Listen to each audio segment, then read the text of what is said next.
ከከባቢና ከኬሚካል ብክለት አልፎ የሰዎችን የአእምሮና የስሜት ጤንነት የሚያመሰቃቅሉ ባህሪዎችን ለመግለጽ ጥቅም ላይ የዋለ አንድ ቃል አለ። መርዛማ ወይም ቶክሲክ የሚል ቃል። ይህ ቃል በተደጋጋሚና በብዙ አውድ ጥቅም ላይ በመዋሉ እንደ ጎርጎሮሳውያኑ የዘመን አቆጣጠር በ2018 የኦክስፎርድ ዲክሽነሪ የዓመቱ ቃል ተብሎም ነበር። እጅግ አደገኛና መርዛማ ኬሚካሎች እንዳሉ ሁሉ የተረጋጋና ሰላማዊ ኑሯችንን የሚረብሹና የአእምሮ ጤናችንን የሚያውኩ ሰዎችም አሉ። እነዚያ ሰዎች የቅርብ ጓደኞች፣ ፍቅረኛ፣ የሥራ ባልደረባ ወይም የሥጋ ዘመድ ሊሆኑ ይችላሉ። እንዲህ ካሉ አደገኛ ሰዎች ጋር የሚኖሩ ሌሎች ሰዎች የሚንቀሳቀሱት ሁልጊዜ በፍርሃት፣ በመሳቀቅና በከፍተኛ ጥንቃቄ ነው። ታዲያ መርዛማ ባህሪ ያላቸውን ሰዎች መለየትና እነሱን መቋቋም እንደሚታሰበው ቀላል አይደለም። ምክንያቱ ደግሞ ብዙውን ጊዜ የቅርብ የሚባሉ ሰዎች ስለሚሆኑና ባህሪያቸውም በጣም ስውር በሆነ መንገድ የሚገለጽ ስለሆነ ነው። ጤና ይስጥልኝ። በዛሬው ዝግጅታችን መርዛማ ባህሪ ያላቸው ሰዎች በሳይኮሎጂ እንዴት ይገለጻሉ፣ በዙሪያችን ያሉ አደገኛ ሰዎችን እንዴት መለየት እንችላለን፣ ከሁሉም በላይ ደግሞ የአእምሮ ጤናችን ሳይጎዳ እነዚህን ሰዎች እንዴት መቋቋም እንችላለን የሚሉትን አንኳር ነጥቦች በዝርዝር እንመለከታለን። ቪዲዮውን እስከ መጨረሻው ከተከታተላችሁት በዝባዥ ከሆኑና ሰላማችሁን ከሚነጥቁ ሰዎች ራሳችሁን የምትጠብቁባቸውን በሳይኮሎጂ ጥናቶች የተረጋገጡና በተግባር ተፈትሸው ውጤታማነታቸው የተመሰከረላቸው 6 ጥበቦችን ትማራላችሁ። ከራሳችሁ አልፋችሁ በዙሪያችሁ ያሉ ሰዎችን ባህሪ በጥልቀት መገንዘብ ብቻ ሳይሆን አደገኛ ባህሪ ካላቸው ሰዎች መረብ ማምለጥ የሚቻልባቸውን ስልቶች ጥንቅቅ አድርጋችሁ ታውቃላችሁ። ይህ ቪዲዮ ከወትሮ በተለየ መልኩ ረዘም ያሉ ደቂቃዎችን የወሰደ ሲሆን የሚነሱት ሐሳቦች ሰፊ በመሆናቸውና ለሐሳብ ፍሰቱ እንዲመች አድርገን ስላቀረብነው ዋናውን ጭብጥ እንዲሁም ከላይ ለተገለጹት ጉዳዮች መፍትሄዎቹን የምታገኙት ቪዲዮውን እስከ መጨረሻው ስትከታተሉት ነው። በዚህ ቪዲዮ መጨረሻ ላይ ያለችውን ቴክአዌይ ደግሞ ትተገብሯት ዘንድ አደራ እንላለን። ለቻናላችን እንግዳ ከሆናችሁ ሰብስክራይብ በማድረግና የኖቲፊኬሽን ምልክቷን በማብራት አብራችሁን ቆዩ። በዚህ አውድ ቶክሲክ ወይም መርዛማ የምንለው በሕክምና ወይም በሳይኮሎጂ ይፋዊ የህመም ስም ሳይኪያትሪክ ዳያግኖሲስ አይደለም። ይልቁንም ባሉታዊ ንግግራቸውና ድርጊታቸው በሌሎች ሰዎች ላይ በተደጋጋሚ የስሜት ስቃይ፣ ጭንቀትና መወዛገብ የሚፈጥሩ ሰዎችን ለመግለጽ የምንጠቀምበት ቃል ነው። መርዛማ ባህሪ ያላቸው ሰዎች አብዛኛውን ጊዜ በስውር አልፎ አልፎ ደግሞ በግልጽ ሌሎችን የሚበዘብዙ፣ ለፍላጎታቸው ገደብ የሌላቸውና ሌሎችን ጠፍንገው የሚቆጣጠሩና የእነሱ ፍላጎት ተገዥ የሚያደርጉ ናቸው። የሳይኮሎጂ ጥናቶች እንደሚያመለክቱት የሰዎች መርዛማ ባህሪ ምንጭ አብዛኛውን ጊዜ ለራሳቸው ካላቸው ዝቅተኛ የራስ መተማመን፣ በልጅነታቸው ካሳለፉት ትራውማ እንዲሁም እንደ ናርሲሲስቲክ ፐርሶናሊቲ ዲስኦርደር ካሉ ስነልቦናዊ እክሎች የሚመጣ ነው። ይህ ቪዲዮ የተሰራው ከዚህ በፊት ስለ ናርሲሲስቲክ ፐርሶናሊቲ ዲስኦርደር በሰራነው አንድ ቪዲዮ ላይ ከዚያ የአእምሮ ጤና ሁኔታ ጋር ከሚኖሩ ሰዎች ጋር እንዴት ዲል ማድረግ እንችላለን የሚሉ ጥያቄዎችን ላነሳችሁ ሰዎች ጭምር ነው። ተጨማሪ ጥናቶች እንደሚያሳዩት መርዛማ ባህሪ ያላቸው ሰዎች ዳርክ ኮር ተብለው የሚገለጹት ባህሪያት አላቸው። እንዲህ ያሉ ሰዎች የራሳቸውን ፍላጎትና ግብ ከማንኛውም ሰው በላይ ያስቀድማሉ። ሌሎች ሰዎችን እየጎዱና ስህተት እየሰሩ እንደሆነ እያወቁ እንኳን ለድርጊታቸው ከንቱ ምክንያት በመደርደርና በማሳበብ የሚታወቁ ናቸው። ለሚያደርጉት ነገር ሰበብ ማብዛታቸውና ምናልባትም እናንተ እንድታምኗቸው ማድረግ መቻላቸው በሕይወታችሁ ላይ የሚያደርሱትን ጉዳት ግን አያቀለውም። እንዲህ ያሉ ሰዎች ከነሱ ጋር በሚኖራቸው ማህበራዊ ግንኙነት የሚፈጠር ጥፋት ሁሉ የእናንተ ጥፋት እንደሆነ እንድታምኑ የሚያደርጉ ናቸው። ታዲያ ራሳችንን ከከፍተኛ የጊዜ ብክነት፣ የጉልበትና የስነልቦና ጉዳት ለመጠበቅ የመጀመሪያው እርምጃ መርዛማ ባህሪ ያላቸውን ሰዎች ማወቅ ነው። እንዲህ ያሉ ሰዎችን ለመለየት ደግሞ ከሚያደርጉት ነገር ይልቅ እናንተ ከነሱ ጋር ስትሆኑ የሚሰማችሁን ስሜት በጥንቃቄ መፈተሽ ወሳኝ ነው። በዙሪያችሁ ያለ ሰው መርዛማ ባህሪ ያለው ከሆነ የግራ መጋባት ስሜት፣ ራሳችሁንና ውሳኔያችሁን መጠራጠር፣ የኃይል መሟጠጥ፣ ከነሱ ጋር ተነጋግራችሁ ስትለዩ ከፍተኛ ቁጣ፣ ጭንቀት ወይም ድካም ይሰማችኋል። ከሌሎች ያነሳችሁ እንደሆናችሁና የጥፋተኝነት ስሜት እንዲሰማችሁም ያደርጋሉ። አንድን ነገር አይሆንም ብላችሁ ስትመልሱላቸው አይቀበሏችሁም፣ ይወነጅሏችኋል። እናንተ ያስቀመጣችሁትን ወሰን በመጣስ ክብራችሁንም ይዳፈራሉ። መርዛማ ባህሪ ያላቸው ሰዎች ከዚህ ቀጥለን በዝርዝር የምናነሳቸውን 6 ዋና ዋና ምልክቶች ያሳያሉ። እነዚህ ሰዎች ሕይወታቸው በድራማ የተሞላ ነው። ባህሪያቸው የችግር ማግኔት በመሆኑ እነሱ ባሉበት ቦታ ሁሉ ሰላም አይኖርም። የሌሎችን ምቾት ይነሳሉ። በትንንሽ አጋጣሚዎች ውስብስብ ችግር ይፈጥራሉ። ይባስ ብለው ለተፈጠረው መጥፎ ነገር በሌሎች ያሳብባሉ እንጂ ኃላፊነት አይወስዱም። እነሱ ለፈጠሩት አለመግባባት፣ ረብሻ ወይም ከፍተኛ ግጭት ጭምር ከደሙ ንጹህ ነኝ የሚሉ ናቸው። ሌሎችን ለማሳመን የማያደርጉት ነገር የለም። ሕይወታቸው በድራማ የተሞላ ነውና ያስመስላሉ። እነዚህ ሰዎች የራሳቸውን ፍላጎትና ግብ ለማሳካት ሲሉ የሰዎችን ስስ ስሜትና ደካማ ጎን ይጠቀማሉ። የሚፈልጉትን ነገር ለማግኘት ሲሉ አብሯቸው ያለ ሰው የጥፋተኝነት ስሜት እንዲሰማው ያደርጋሉ ወይም ይሸነግላሉ።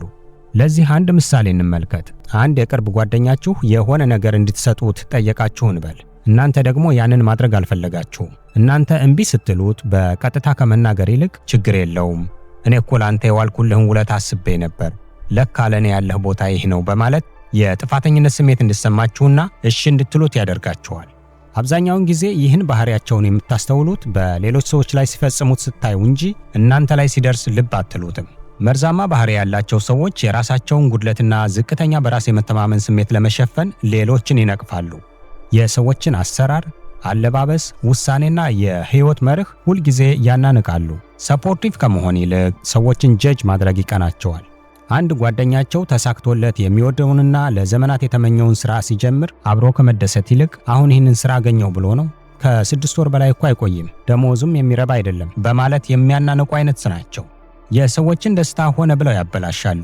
ዝቅተኛ የራስ መተማመን ስሜታቸው የቅናትና ሌሎችን የመመቅኘት መንፈስ እንዳዳብሩ ያደርጋቸዋል። እነዚህ ሰዎች የእናንተን ድጋፍና ትኩረት ሲፈልጉ ትንፋሽ እስኪያጥራችሁ ድረስ ከእናንተ አጠገብ አይጠፉም።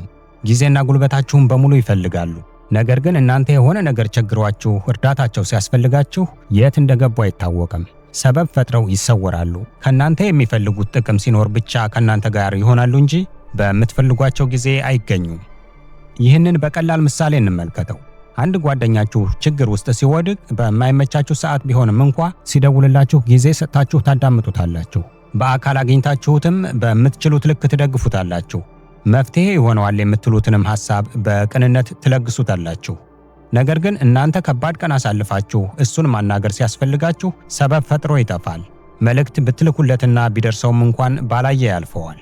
መርዛማ ባህሪ ያላቸው ሰዎች ለሰሩት ስህተትና ላበላሹት ነገር ሌላው ቀርቶ ራሳቸው ለደረሰባቸው ውድቀት ጭምር ኃላፊነት ለመውሰድ ፈጽመው ፈቃደኛ አይደሉም። ሁልጊዜ ራሳቸውን ተጎጂ አስመስለው ያቀርባሉ።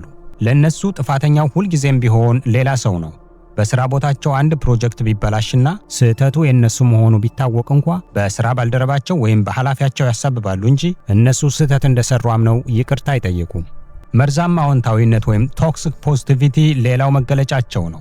ይህ ባህሪ መጀመሪያ ላይ ጤናማ ቢመስልም እውነተኛ የሆኑ ተፈጥሯዊና አሉታዊ ስሜቶችን ፈጽሞ ላለመቀበል የሚደረግ ሽሽት በመሆኑ በጣም አታላይና አእምሮን በስውር የሚጎዳ ነው። ባጭሩ የሰው ልጅ የሚያጋጥሙትን እንደ ሐዘን፣ ጭንቀት፣ ቁጣ፣ አንዳንድ ጊዜም እንደ ተስፋ መቁረጥ ያሉ እውነተኛ አሉታዊ ስሜቶችን ሙሉ በሙሉ በመካድ በማፈንና በማጣጣል በማንኛውም ሁኔታ ውስጥ አዎንታዊ ብቻ መሆን አለብን የሚል አመለካከት ነው። እውነተኛ ስሜትን ማፈን ደግሞ ጭንቀትን ይጨምራል እንጂ አያረጋጋም። ችግሮች እንዳይፈቱ ያደርጋል፣ እንዲሁም ከሰዎች ጋር ያለንን ጤናማ ግንኙነት ያሻክራል።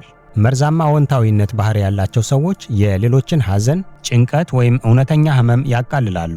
በዚህም ሰዎች ስሜታቸውን በነፃነት እንዳይገልጹ ያደርጋሉ። ሰው እንደመሆናችን መደሰት ብቻ ሳይሆን ማዘን፣ መናደድ፣ መፍራትና መቆጣት ተፈጥሯዊ ስሜቶች መሆናቸውን መቀበል፣ ጥሩ አድማጭ መሆንና በህይወት ውስጥ በአንድ ጊዜ አዝኖም ተስፋ ማድረግ እንደሚቻልና እንደሚገባም ተገንዝቦ አእምሮን ማሰልጠን ጤናማ ያልሆነ አዎንታዊነትን ለማስወገድ ይጠቅማል። አዎንታዊ አስተሳሰብ በራሱ ጥሩና ጠቃሚ ቢሆንም ስሜቶቻችንን ማዳመጥና እውነታን መጋፈጥ ሲገባን ያንን ስሜት በሐሰተኛ ፈገግታ እንድንሸፍነው ሲያስገድደን ግን መርዛማ ይሆናል። ከላይ የተገለጹትን መገለጫዎች በመመርኮዝ መርዛማ ባህሪ ያላቸው ሰዎች በዙሪያችን ስለመኖርና ለመኖራቸው መናገር እንችላለን። አሁን ትልቁ ጥያቄ እንዲህ ያሉ ሰዎች በህይወታችን ውስጥ ካሉ እንዴት እንቋቋማቸዋለን? የስነ-ልቦና ጤናችንን፣ ውድ ጊዜያችንን፣ ገንዘባችንንና ሁለንተናዊ ደህንነታችንን ለመጠበቅ ምን እናድርግ የሚል ነው። በተለያየ ጊዜ የተደረጉ በርካታ የሳይኮሎጂ ጥናቶች የሚከተሉትን በተግባር የተፈተሹና ውጤታማነታቸው የተመሰከረላቸውን 6 መፍትሄዎች ይጠቁማሉ። የመጀመሪያውና ከሁሉም በላይ አስፈላጊው መፍትሄ ወሰን ማበጀት ነው። በዚህ አውድ ወሰን ወይም ባውንድሪ ማለት ለእኔና ለደህንነቴ የምፈቅደውና የማልፈቅደው ነገር ይህ ነው ብሎ መስመር ማስመር ማለት ነው።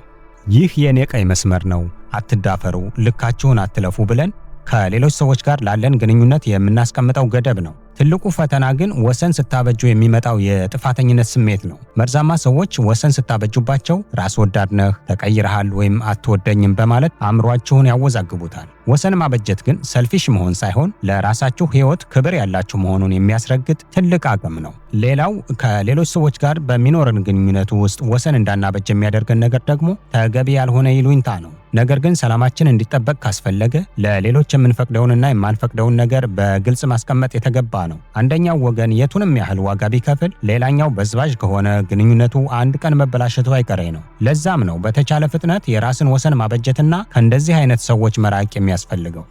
ከላይ የተገለጹት መርዛማ ባህሪያት ያላቸው ሰዎች የዕለት ተዕለት ኑሮ በድራማ የተሞላ ነው። በካሊፎርኒያ ዩኒቨርሲቲ የተደረጉ የሳይኮሎጂ ጥናቶች እንደሚያሳዩት ሰዎች በተፈጥሯቸው ስለ ሌሎች ሰዎች የሚባሉ አሉታዊ ነገሮችን የመስማትና የመከታተል ተፈጥሯዊ ጉጉት አላቸው።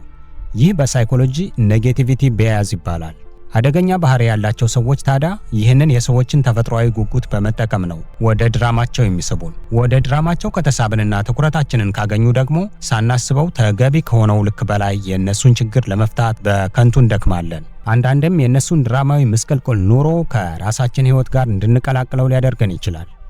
አንድ የሥራ ባልደረባችሁ ወደ ቢሮአችሁ መጥቶ አለቃችን እንዴት እንደተናገረኝ አየህ፣ እኔ እኮ አላስችል አለኝ፣ አንተ ብትሆን ምን ታደርጋለህ ብሎ ቢጠይቃችሁ ወደ ውዝግቡ ከመግባት ይልቅ በጣም ያሳዝናል፣ ነገር ግን የሁለታችሁ ጉዳይ ስለሆነ ሁለታችሁ በውይይት ብትጨርሱት ይሻላል በማለት ከአላስፈላጊ ድራማ ራሳችሁን አግልሉ። መረጃዎችን ለማወቅ አስፈላጊ በሆነ መጠን ብቻ ሰምታችሁ ነገሩን ለፉት።